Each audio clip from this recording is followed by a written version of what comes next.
అమెరికాలోని వాషింగ్టన్ సమీపంలో పౌర విమానం సైనిక హెలికాప్టర్ ఢీకొన్న ఘటనలో 67 మంది మృతి చెందారు.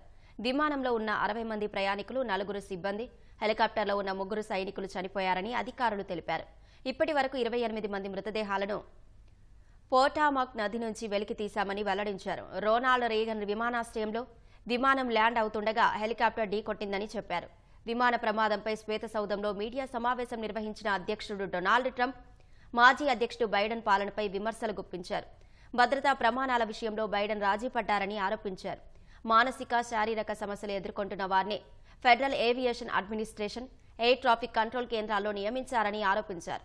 విమాన ప్రమాద సమయంలో ఎయిర్ ట్రాఫిక్ కంట్రోల్ కేంద్రంలో జరిగిన సంభాషణల టేపుల్ని విన్నానని తెలిపిన ట్రంప్, ప్రమాదంలో పైలట్ తప్పిదం లేదని చెప్పారు.